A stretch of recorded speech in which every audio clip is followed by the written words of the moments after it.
عزيزي المشاهد، أنا أسمر وهذه قناة مو إكسبلينز. هذه هي الحلقة الرابعة من شرح كتاب المؤمن الصادق، واللي أتحدث به أو أتحدث بهذه السلسلة عن كيف تنشأ الحركات الإرهابية والحركات المتطرفة، هذه الحركات الجماهيرية، كيف يفكر أو كيف تنشأ عقلية هذا المؤمن الصادق، شنو هي صفاته، شنو الأفكار اللي يتمتع بها اللي تخليه يكون مؤمن صادق بهذه الحركات. أنت إذا كنت مهتم بهذا الموضوع شوف الفيديو للنهاية، وإذا ما شايف الفيديوهات الأولى السلسلة لأول 3 حلقات فنصحك أيضا أن تشوفها، كمل هذا الجزء. فبعد ما تشوف هذه الفيديوهات راح تفهم بالضبط هذا الشخص كيف يفكر وكيف تنشأ هذه الحركات. وهسه خلونا نبدأ. إن قدرة المؤمن الصادق على أن يسد أذنيه ويغمض عينيه عن الحقائق هي جوهر إيمانه. فهذا الشخص إذا كنت تريد تعرض له حقيقة معينة أو تواجهه بتناقض معين بالحركة أو بفكر الحركة اللي هو يتبعها أو الشخص اللي هو يتبعه، فهذا الشخص ما راح يشوف أصلا أو هذه الحقيقة وهذا الشك ما راح يهز شعراية عنده. تدرون ليش؟ لأنه أصلا ما يشوف هذا الشيء وما يعتبر أنه هذا الشيء حقيقي. يقول بيجرسون أنه قدرة الإيمان لا تتجلى على تحريك الجبال، وإنما بالقدرة على عدم رؤيتها وهي تتحرك. يعني هذا الشخص لو تعرض عليه حقيقة بقد الجبل تقول له هذه حقيقة متناقضة واضحة وضوح الشمس، فهو هذا الشخص ما راح يشوفها، لأنه عنده القدرة الإيمانية اللي تخليه ما يشوف الحقائق ولو كانت مثل الجبال. باعتقاد هذا الشخص بعصمة الحركة اللي هو يتبعها أو الشخص اللي هو يتبعها هي اللي تخلي الحقائق والشكوك ما لها أي قيمة. ولازم تعرف عزيزي المشاهد أنه العقيدة مهما كانت عميقة وسامية فما راح تكون فعالة إذا ما كانت تدعي أن هي العقيدة الوحيدة أو الحركة الوحيدة أو هذا الشخص هو الشخص الوحيد اللي يمتلك الحقيقة الكاملة. لذلك تشوفون أنه معظم الحركات أو العقائد أو أي شيء اللي يتبعون الناس دائما تدعي أن هي تملك الحقيقة الكاملة، وأما الباقين لا.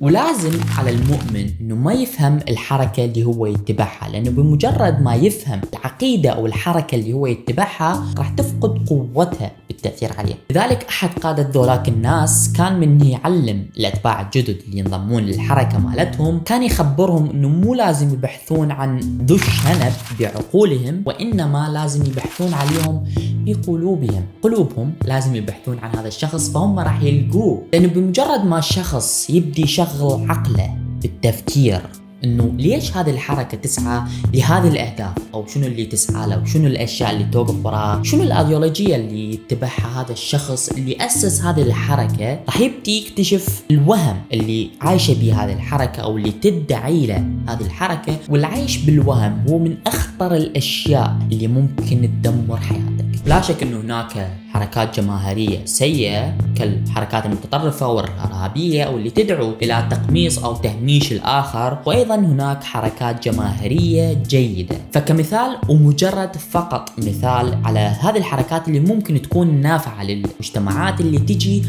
تحيي هذه المجتمعات من سباتها ومن ركودها، الحركة اللي سواها غاندي، واللي عن طريق هو والأفكار اللي بثها بأتباعه واللي يتبعوه ملايين الناس قدر أنه ينهي الاستعمار البريطاني في الهند. وأيضا في نشأة هذه الحركات التأثير الخارجي هو الحركة أو الخطوة الأولى اللي تخلق أو تنشئ هذه الحركات، ويتجلى هذا التأثير عن طريق إيجاد أقلية متعلمة لم يكن لها وجود، بمعنى أنه هذه الأقلية ما كان عندها الفرصة أنه تتعلم، ولكن عن طريق هذا التأثير الخارجي هذه الأقلية راح تتعلم، وبالمقابل هي تبدي تقود أو تأسس هذه الحركات. أو أيضا يكون أنه أصلا هذه الموجودة الطبقة المتعلمة كانت لكن يتم حرمانها من مزايا النظام القائم، لذلك هذه الحركة راح تكون هي البذرة الأولى اللي تنشئ أو تأسس هذه الحركات.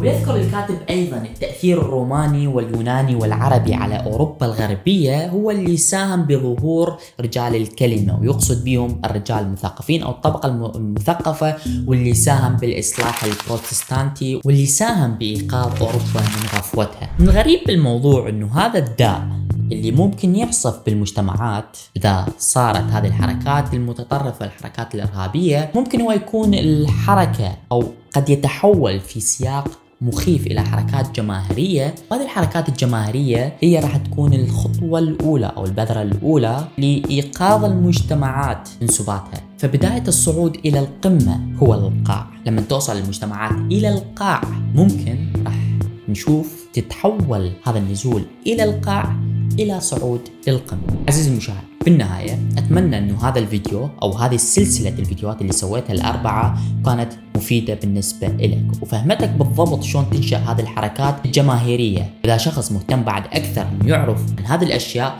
فأدعوه إنه يقرأ الكتاب متوفر مجاني على الإنترنت بصيغة PDF، أو تقدر تشتريه من أي مكتبة أو موقع The True Believer أو المؤمن الصادق بالعربي. بحثوا أكثر حتى لا تنخدعون، حتى لا تنجرون لهذه الأفكار أو لهذه الحركات المتطرفة.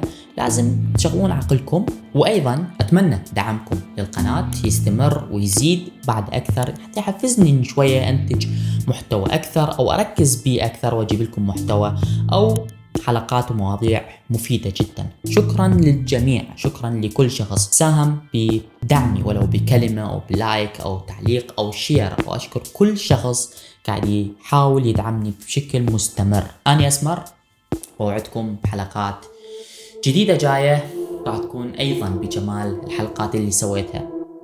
تحياتي لكم، مع السلامة.